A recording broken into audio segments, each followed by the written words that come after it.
Hello and welcome back to Disney Infinity Raceway, where today you will see who we're playing as.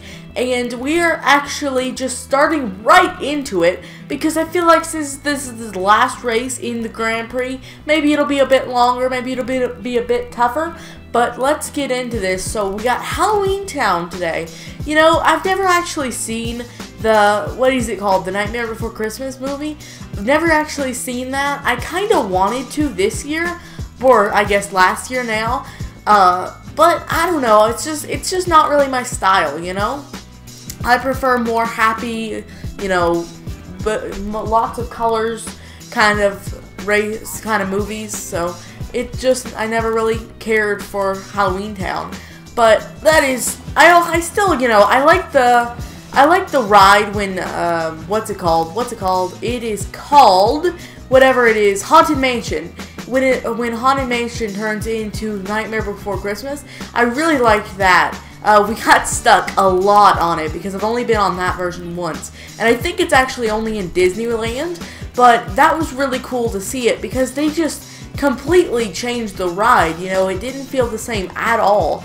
Completely different vibe and everything. In fact, like, after I went on that, I was just like, was that the Haunted Mansion? Because it was just totally different. And it was really cool to see what they can do with it. And they do the same thing with Space Mountain and Disneyland, where they, like, change it for Halloween. I think I don't know if they change it for Christmas, but I know that they turned it into Hyperspace Mountain just this year, actually. And it was super cool to see it. Well, 2016. It was super cool to see it all Star Wars, and it fit so well. It actually, like, the way the lobby was and everything like that just seemed like it was meant to be a Star Wars ride. And I think they might be keeping it Star Wars. Like, wasn't it supposed to end back in May of 2016? Wasn't that when the final rides were supposed to take place? But I think they actually brought it back after Halloween. So they might be keeping it. It might be a permanent thing now, which, you know, I would like to see what it was just like normally, but it's probably just black.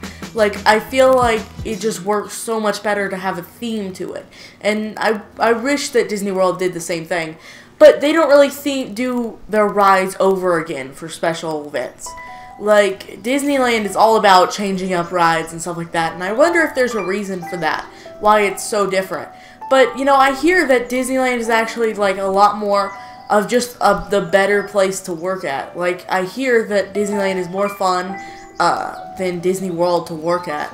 But, I don't know, I could be wrong about that. I've obviously never worked there, but that's just what I hear from the interwebs.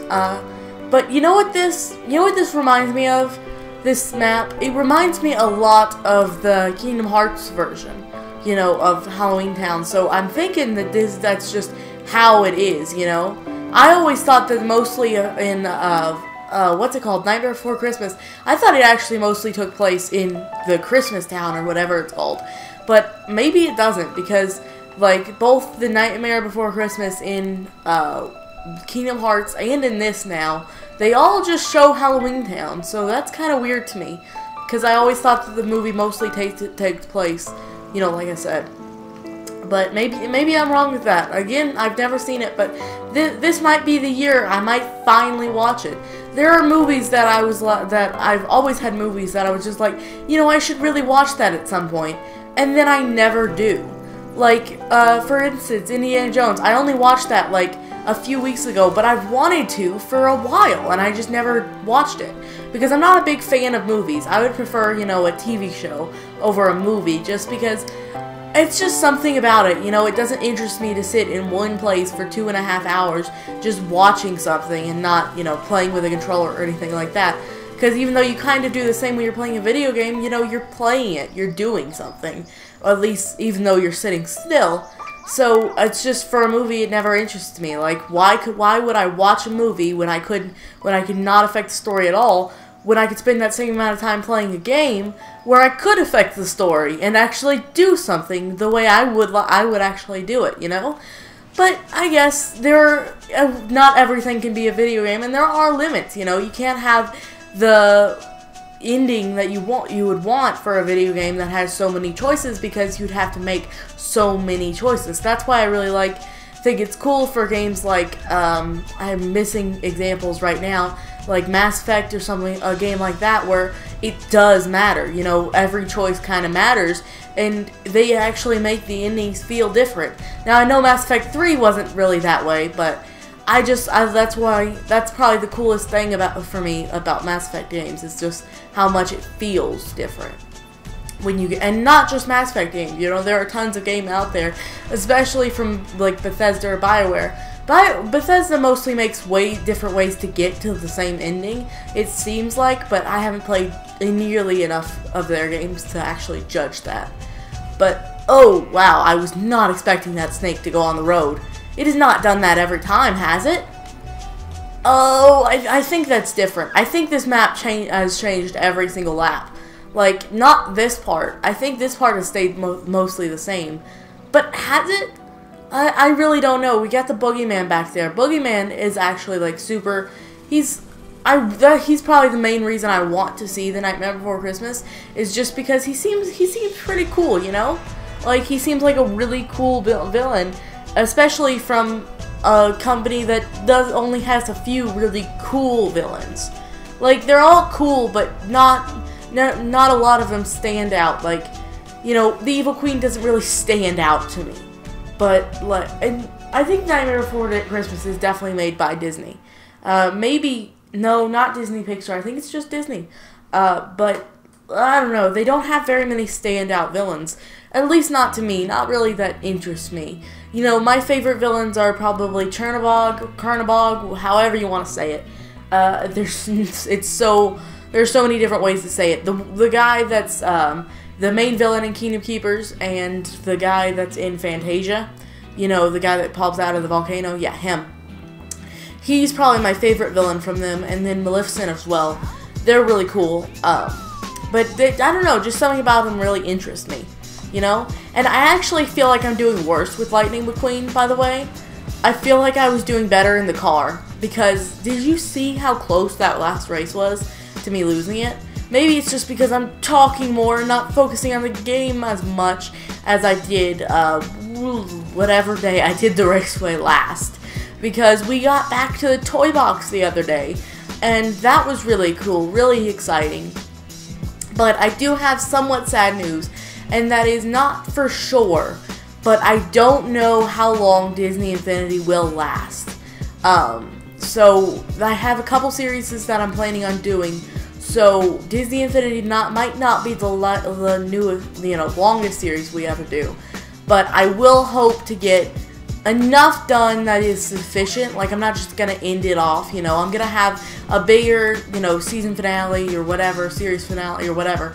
It'll be, you know, cool. I'm still working on the plot, but with Tomb Raider there will also be a bit bigger season finale that I'm planning on doing.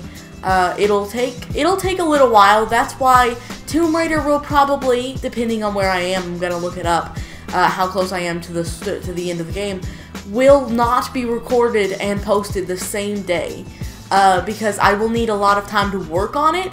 But hopefully it'll turn out really good, really cool, and it will actually be like my first scripted video, because it will be scripted. I hope that I can do it well and write the script well. But it'll not be the same style as this, and I think it'll be really cool. I hope I didn't overhype it there, but I don't know, because I haven't recorded it yet. Like I said, I need to look up where I am in the story and figure out where it is, because I will need to know if I'm going to end it off that episode or not, just when I record it. But yeah, I'm really excited for it. I hope you guys enjoy it.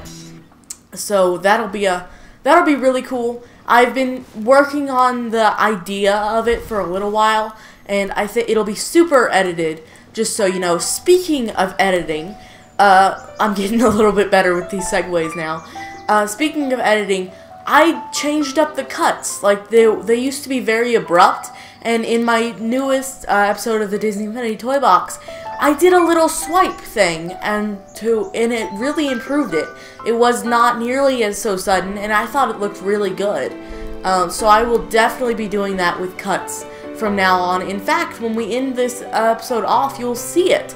So if you didn't see Toy Box yesterday, it will be at the end of this video, because we usually skip past that loading screen, because the loading screens in this game take forever, and I really don't know why they take so long, because they take almost as long as the Skyrim loading screens, and those are like famously long.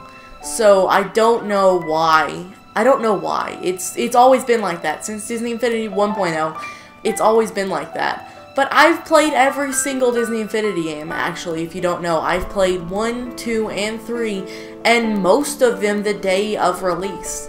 Because I've been following the series since it came out, since before it came out, actually. I remember I was sitting in the hotel in Disney World, and I watched the trailer for it, and I was like, oh, that's so cool, I need it, you know? I wanted it so bad, and I was not sure what I was thinking there, that was stupid.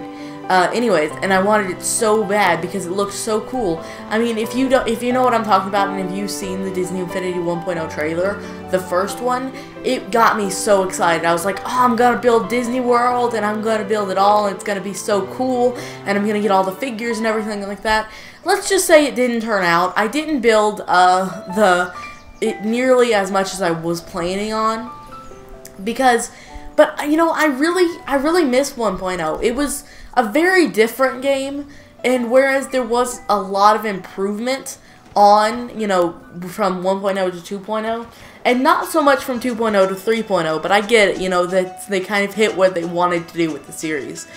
But I really kind of miss it, because it was so different, you know, from 2.0, and it was just really cool, you know. I never played Lone Ranger playset for some reason, because I remember that being like the one I wanted to play the most, but I never actually got it, and I got the other ones instead.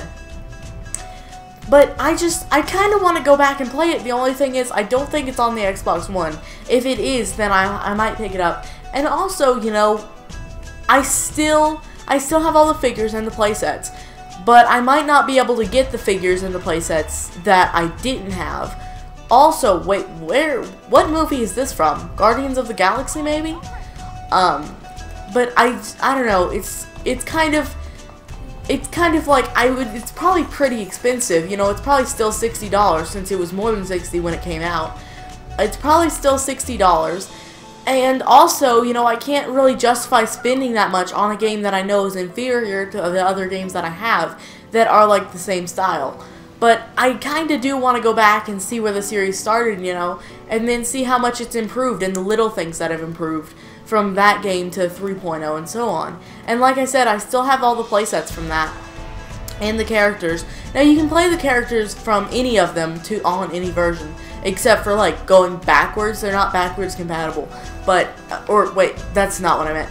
Basically, you can't play like, let me think of the one. You can't play Obi-Wan Kenobi on Disney Infinity 1.0 playset, but you can play Lightning McQueen on a 3.0 playset, or not on a 3.0 playset, but in the toy box, right? That's basically how it works, but you can't do the playsets. You can't carry those over. So 3.0 has 3.0's playsets, so on and so such.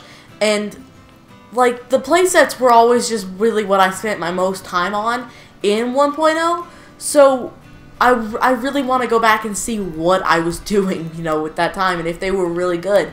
For some reason, I kind of remember them being very good, and actually, you know, being more about what happened in the movie than just their own story. And even though sometimes it is nice to have, you know, the own story, and it just be, you know, loosely based on something, inspired by a movie, it's kind of also would be fun to, you know, have it based on the movie and play basically through the movie. And I think that's what 1.0 did very well, and what 2.0 just didn't matter doing. You know, they made their own stuff. Like with Avengers, they didn't really do their own, or they didn't really copy the Avengers story, they did their own stuff. And even though the Avengers playset was amazing, and it's probably the best playset to come out so far, I think, at least I remember spending so much time on it. The first day I got Disney Infinity, I would literally, all day, I just sat in my room and played the Avengers playset. And even though I did beat it relatively, like, within that first day, I would just go around the city because it was so much fun, and from such a difference, because in 1.0 they didn't really have side quests or anything like that. In 2.0 they did, so I would just go around the city looking for all of those side quests, and even though there wasn't a ton, it would be really cool to be like, oh, that would never happen in 1.0, you know? So it was so, you could so feel the vibe and everything like that from 1.0 that it was just weird, you know, to be so different and yet at the same time very similar. That was always kind of weird to me, because I would remember, you know, it wouldn't be like, if I play a second game in a series, usually I don't compare it too much to the first one, I just am like, oh, this is a really cool game, you know? But with Disney Infinity, I was always comparing it to the older ones. And I try not to do that in new games in regular series, because I'm like, well, it's not really fair to the first one, and also I don't want to find out that the first one was better. You know, like deep down I want to believe, oh, well, it's, you know, this one's better, it's next, and I bought it, you know, so it's better. But in reality, I never wanted to believe that it wasn't, so I never looked. You know, I never compared. And even though most games the second one's better, and usually a lot better, I was too worried to compare. I didn't want to find out, you know? And that's another thing. When Cuphead comes out, I really worried that it won't be as good as I hope it will be. And I'll play it for, you know, a few days, and I'll be like, okay, that was fun. Because I've wanted it so bad for so long. But at the same time, I hope I haven't, you know, built it up too much in my head. Because sure, the excitement can help. Like, oh, you're so excited about the game that, you know, whatever it does, you'll be happy with it. But at the same time, it could go work the opposite way, where you were expecting so much more than you actually got. And that's the thing with indie games that happens a lot, is sure, like, a good example of this is No Man's Sky. We were expecting so much everything, you know, from it, and it didn't live up to that. And is that, like, sure, they could never, like, and most indie people could never make a game that's as big as they wanted to, but that doesn't mean you have to advertise it being that big, you know, but that's just my opinion. Okay, so here we go. Let me show you the cut in 3, 2, 1. How much better was that, huh? It was so much better. If you want to know what the old cuts look like, there's the old cut. That was pretty much a lot worse, right? But anyways, this is the time we end off the series, the episode, so like if you liked it, subscribe for more content that you'll hopefully like. In the top left corner is this Disney Infinity series, so you can catch up, see what we did so far, and in the top right corner is videos that you might like. Well, one video, and in the middle is my logo. You can press that to subscribe, but that is all the time I have for today, so I will see you in the next one.